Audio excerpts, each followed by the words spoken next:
Pak ya sedekahnya. Anek situ dulu ya, kalimat harap.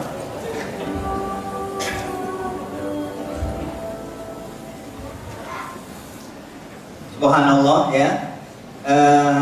Ini diangkat dari kisah nyata. Banyak sekali cerita-cerita yang inspiring, yang memberikan inspirasi buat kita semuanya.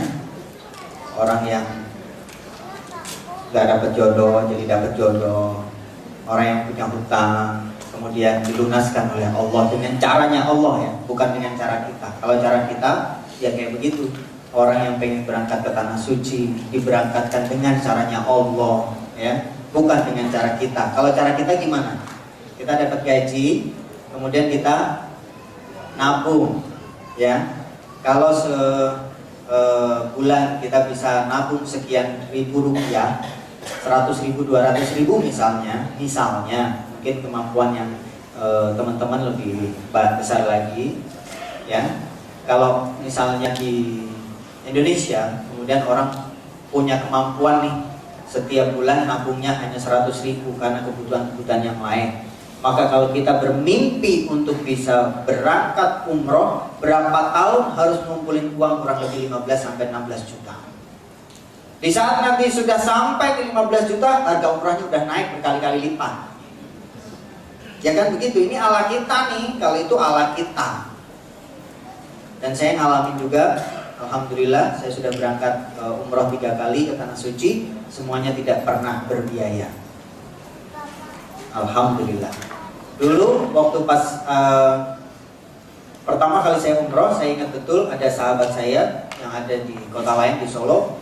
Kemudian beliau ingin, karena dengan kesulitan hidupnya, beliau telepon ke saya, SMS, kemudian minta ditransfer sejumlah uang karena untuk membayar cicilan rumah, bayar telepon, bayar listrik dan segala macam karena kondisi beliau sedang sulit. Maka kemudian waktu itu kita transfer 500.000. Nggak lama kemudian malah tambah lagi, kurang.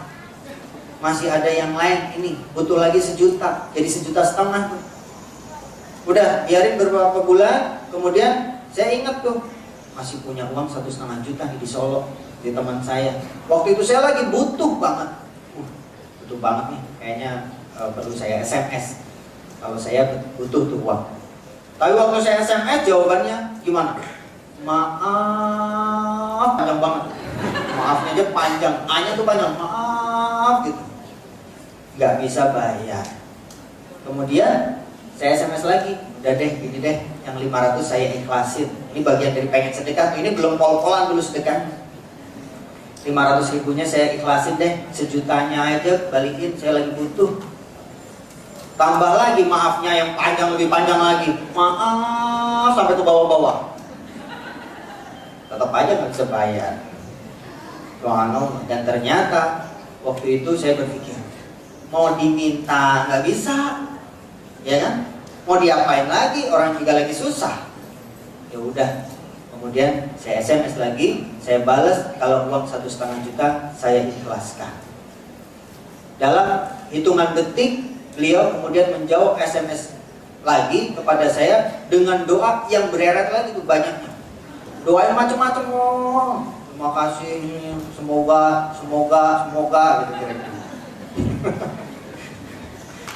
Yang seminggu kira-kira ya, seminggu saya lagi dalam satu perjalanan kemudian ditelepon satu travel haji dan umroh yang ada di Jakarta, kemudian menelpon saya secara langsung, direkturnya langsung telepon ke saya, kemudian Pak Sani punya waktu nggak untuk bimbing jamaah umroh 9 hari?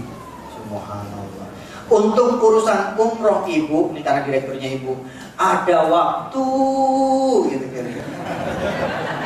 Masa nggak ada waktu buat umroh? Ya? Alhamdulillah.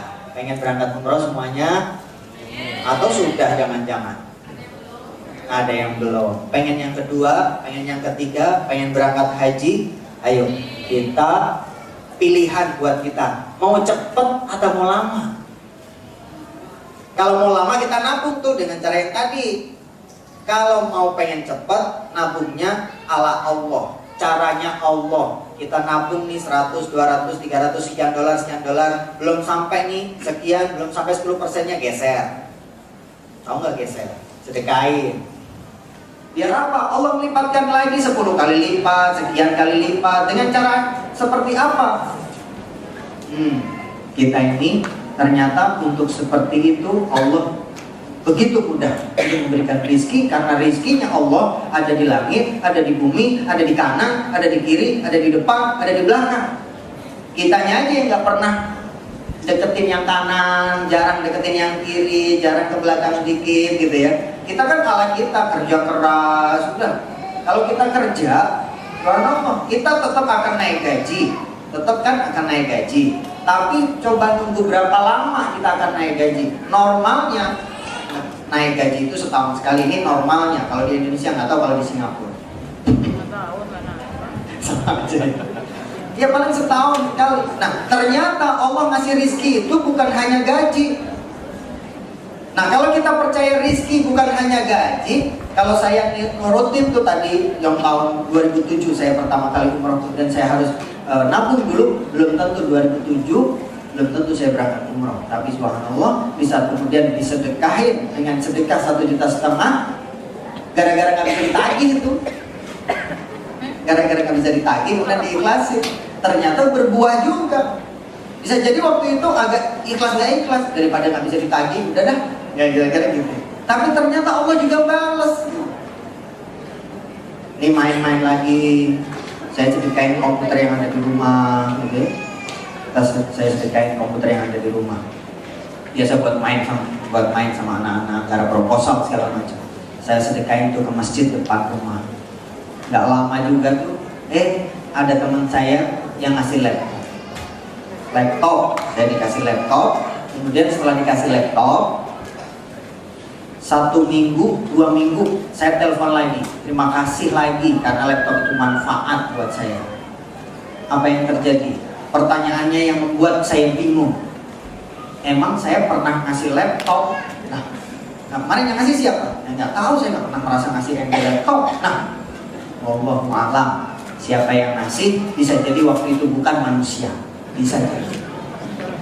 Dan caranya Allah, terserah Allah pakai cara apa, ya kan terserah Allah lagi. Waktu saya konfirmasi lagi, benar nih nggak ngasih.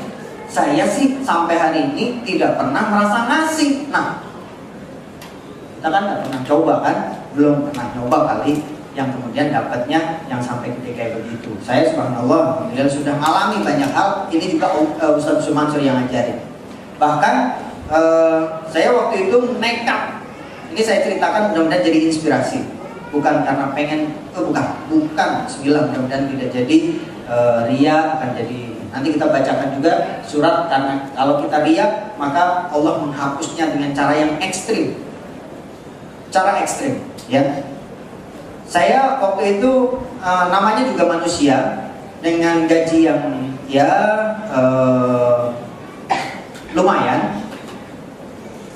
Namanya manusia pengen lagi nih, udah kayak pengen mobil dong, pengen mobil. Bagaimana caranya pengen mobil? Biar kita nggak ngangsur.